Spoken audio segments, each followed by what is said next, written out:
या देवी सर्वभूतेषु माँ कालरात्रि रूपेण संस्थिता नमस्तस्यै नमस्तस्यै नमस्तस्यै नमो नमः।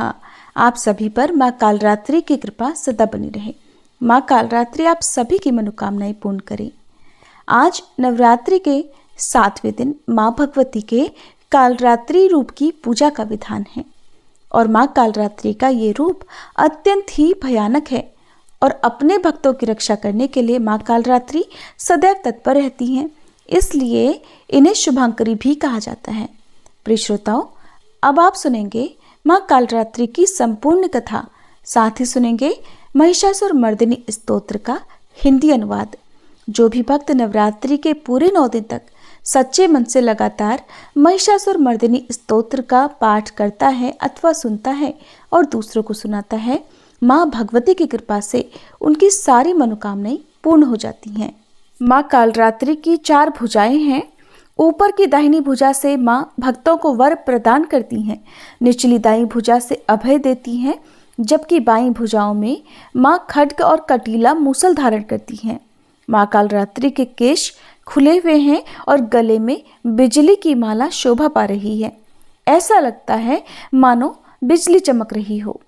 क्रोध में माँ की नासिका से अग्नि की ज्वालाएं निकलती रहती हैं। माँ कालरात्रि गर्दभ यानी गधे की सवारी करती हैं।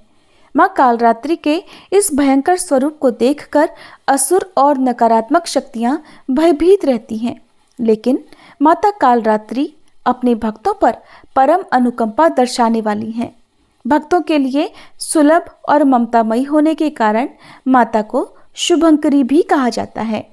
श्री दुर्गा सप्तशती में महिषासुर नाम के दैत्य के वध के समय मां भद्रकाली की कथा का वर्णन मिलता है कि युद्ध के समय महाभयानक दैत्य समूह देवी को रणभूमि में आते देखकर उनके ऊपर ऐसे बाणों की वर्षा करने लगा मानो बादल मेरुगिरी के शिखर पर पानी की धार बरसा रहा हो।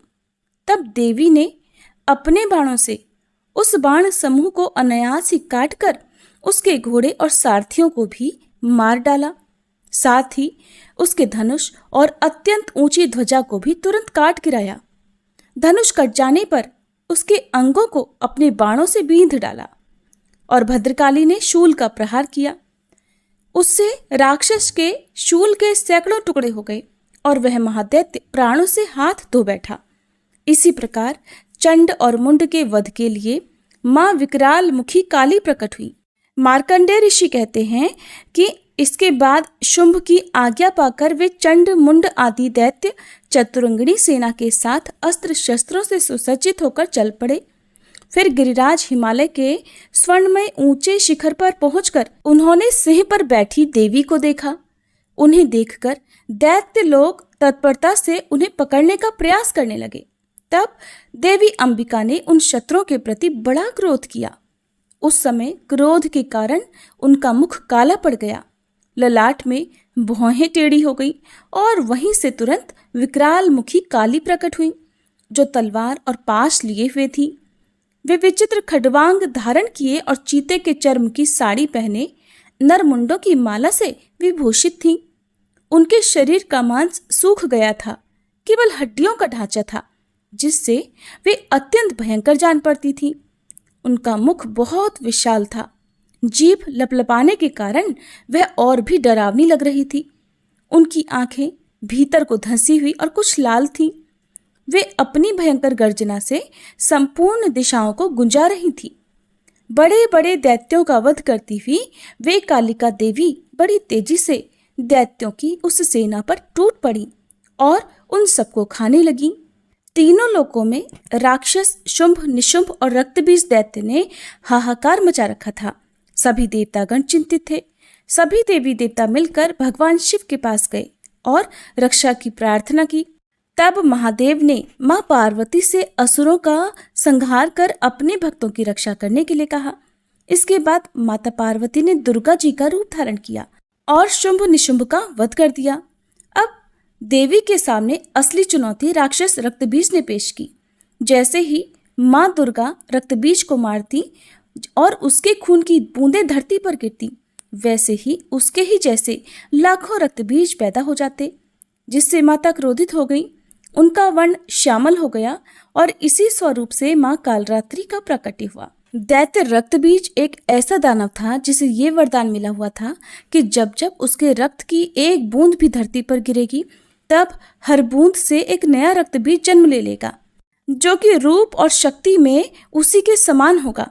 ऐसे में माँ कालरात्रि ने रक्त बीज की गर्दन काटकर उसे खप्पर में रख लिया ताकि रक्त की बूंदें नीचे ना गिरे और उसका सारा खून पी गई। और इस प्रकार देवी ने रक्त बीज की एक भी रक्त की बूंद धरती पर नहीं गिरने दी। रक्त बीज दैत्य के रक्त से उत्पन्न हुए जितने भी रक्त बीज थे वे सब माँ की जिह्वा पर उत्पन्न होते गए और माँ उन सब को भक्षण करती गई। इस प्रकार रक्तबीज दैत्य शक्तिहीन हो गया और फिर माँ काली ने रक्तबीज का वध कर दिया। इस प्रकार माँ काली सदैव अपने भक्तों की रक्षा के लिए तत्पर रहती हैं। प्रेम से बोलिए माँ कालरात्रि की जय। अब सुनिए महिषासुर मर्दिनी स्तोत्र का हिंदी अनुवाद।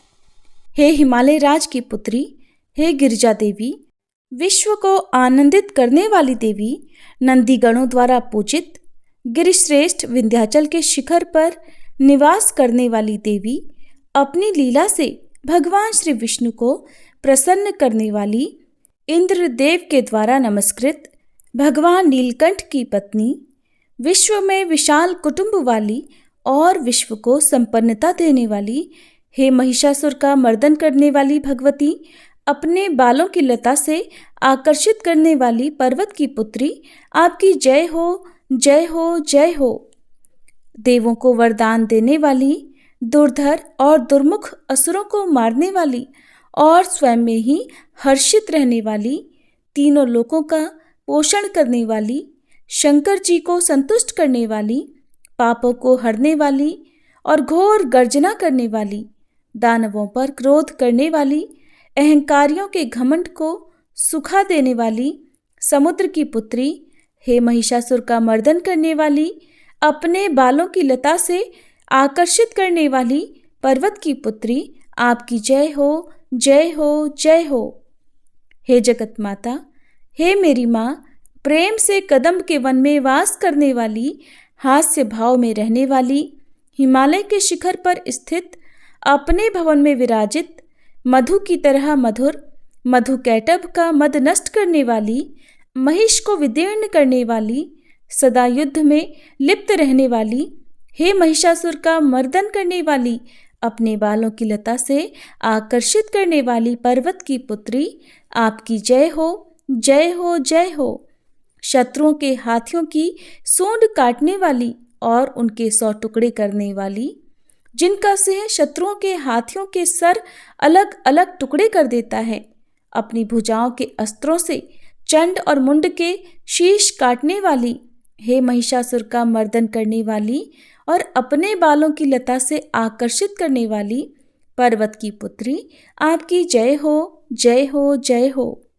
रण में मदोन्मत्त शत्रुओं का वध करने वाली, अजर अविनाशी शक्तियां धारण करने वाली, प्रमथनाथ अर्थात शिवजी की चतुराई जानकर उन्हें अपना दूत बनाने वाली, दुर्मति और बुरे विचार वाले दानव के दूत के प्रस्ताव का अंत करने वाली, हे महिषासुर का मर्दन करने वाली, अपने बालों की लता से आकर्षित करने वाली पर्वत की पुत्री, आपकी जय हो, जय हो, जय हो।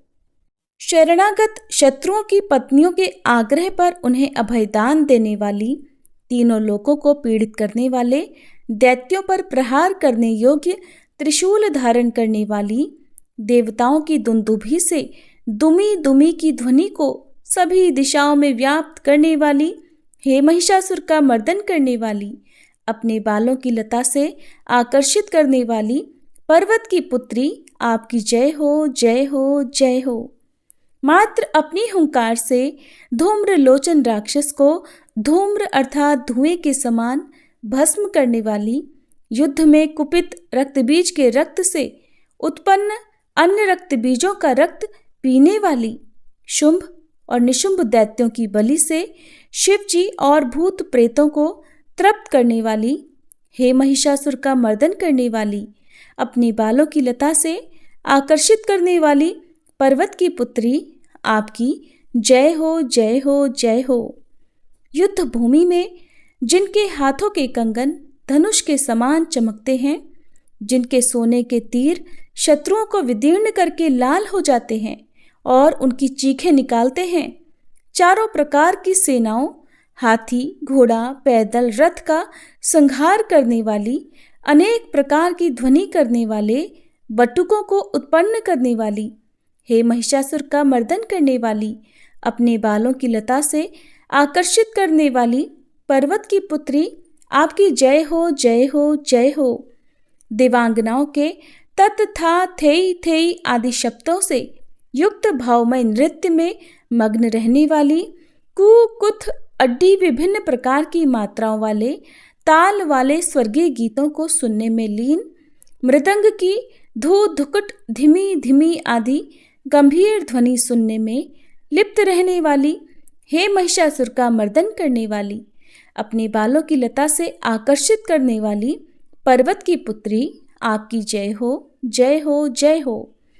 जय जयकार करने और स्तुति करने वाले, समस्त विश्व के द्वारा नमस्कृत, अपने नुपुर के झनझन और झिमझिम शब्दों से भूतपति महादेव को मोहित करने वाली, नटी नटों के नायक अर्धनारीश्वर के नृत्य से सुशोभित नाट्य में तल्लीन रहने वाली, हे महिषासुर का मर्दन करने वाली, अपने बालों की लता से आकर्षित करने वाली पर्वत की पुत्री, आपकी जय हो, जय हो, जय हो।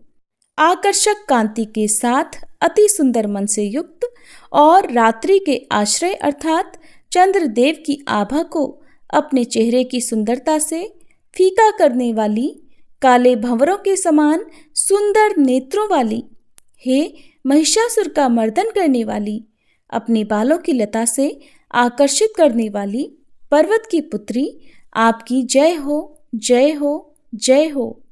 महायोद्धाओं से युद्ध में चमेली के पुष्पों की तरह कोमल स्त्रियों के साथ रहने वाली तथा चमेली की लताओं की तरह कोमल भील स्त्रियों से जो झिंगुरों के झुंड की तरह घिरी हुई हैं, चेहरे पर उल्लास से उत्पन्न उषा काल के सूर्य और खिले हुए लाल पुष्प के समान मुस्कान वाली, हे महिषासुर का मर्दन करने वाली, अपने बालों की लता से आकर्षित करने वाली पर्वत की पुत्री, आपकी जय हो, जय हो, जय हो। जिसके कानों से लगातार मद बहता रहता है, उस हाथी के समान उत्तेजित, हे गजेश्वरी, तीनों लोकों के आभूषण, रूप, सौंदर्य, शक्ति और कलाओं से सुशोभित, हे राजपुत्री, सुंदर मुस्कान वाली स्त्रियों को पाने के लिए मन में मोह उत्पन्न करने वाली मनमथ की पुत्री के समान, हे महिषासुर का मर्दन करने वाली, अपने बालों की लता से आकर्षित करने वाली पर्वत की पुत्री, आपकी जय हो, जय हो, जय हो। जिनका कमलदल के समान कोमल, स्वच्छ और कांति से युक्त मस्तक है, हंसों के समान जिनकी चाल है, जिनसे सभी कलाओं का उद्भव हुआ है, जिनके बालों में भंवरों से घिरे कुमुदनी के पुष्प और बकुल पुष्प सुशोभित हैं, उन महिषासुर का मर्दन करने वाली, अपने बालों की लता से आकर्षित करने वाली पर्वत की पुत्री, जय हो, जय हो, जय हो।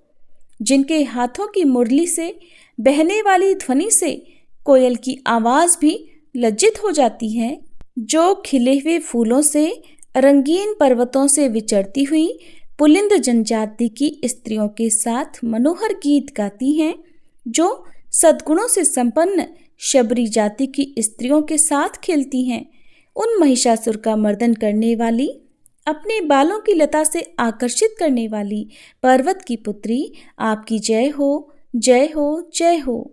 जिनकी चमक से चंद्रमा की रोशनी फीकी पड़ जाए, ऐसे सुंदर रेशम के वस्त्रों से जिनकी कमर सुशोभित है, देवताओं और असुरों के सर झुकने पर उनके मुकुट की मणियों से जिनके पैरों के नाखून चंद्रमा की तरह दमकते हैं, और जैसे सोने के पर्वतों पर विजय पाकर कोई हाथी मदोन्मत्त हो जाता है, वैसे ही देवी के उरोज कलश की तरह प्रतीत होते हैं। ऐसी हे महिषासुर का मर्दन करने वाली, अपने बालों की लता से आकर्षित करने वाली पर्वत की पुत्री, आपकी जय हो, जय हो, जय हो। सहस्त्रों दैत्यों के सहस्त्रों हाथों से सहस्त्रों युद्ध जीतने वाली और सहस्त्रों हाथों से पूजित सुर तारक उत्पन्न करने वाली, उसका तारकासुर के साथ युद्ध कराने वाली, राजा सुरथ और समाधि नामक वैश्य की भक्ति से समान रूप से संतुष्ट होने वाली, हे महिषासुर का मर्दन करने वाली, बालों की लता से आकर्षित करने वाली पर्वत की पुत्री, आपकी जय हो, जय हो, जय हो। जो भी आपके दयामय पद कमलों की सेवा करता है, हे कमले, वह व्यक्ति कमल निवास कैसे न बने। हे शिवे, आपके पद कमल ही परम पद हैं, उनका ध्यान करने पर भी परम पद में कैसे नहीं पाऊंगा। हे महिषासुर का मर्दन करने वाली, बालों की लता से आकर्षित करने वाली पर्वत की पुत्री, आपकी जय हो, जय हो, जय हो। सोने के समान चमकते हुए नदी के जल से जो आपके रंग भवन में छिड़काव करेगा, वो इंद्राणी के वक्ष से आलिंगित होने वाले इंद्र के समान सुखानुभूति को क्यों नहीं पाएगा। हे वाणी, हे महासरस्वते, आप में मांगल्य का निवास है, मैं आपके चरणों की शरण लेता हूँ। हे महिषासुर का मर्दन करने वाली, बालों की लता से आकर्षित करने वाली पर्वत की पुत्री, आपकी जय हो, जय हो, जय हो। आपका निर्मल चंद्र समान मुख चंद्रमा का निवास है, जो सभी अशुद्धियों को दूर कर देता है। नहीं तो क्यों मेरा मन इंद्रपुरी की सुंदर स्त्रियों से विमुख हो गया है। मेरे मत के अनुसार आपकी कृपा के बिना शिव नाम के धन की प्राप्ति कैसे संभव हो सकती है। हे महिषासुर का मर्दन करने वाली, बालों की लता से आकर्षित करने वाली पर्वत की पुत्री, आपकी जय हो, जय हो, जय हो। हे दीनों पर दया करने वाली उमा, मुझ पर भी दया कर ही दो। हे जगत जननी, जैसे आप दया की वर्षा करती हो, वैसे ही तीरों की भी वर्षा करती हो, इसलिए इस समय जैसा आपको उचित लगे वैसा करो, मेरे पाप और ताप दूर कर दो। हे महिषासुर का मर्दन करने वाली, बालों की लता से आकर्षित करने वाली पर्वत की पुत्री, आपकी जय हो, जय हो, जय हो।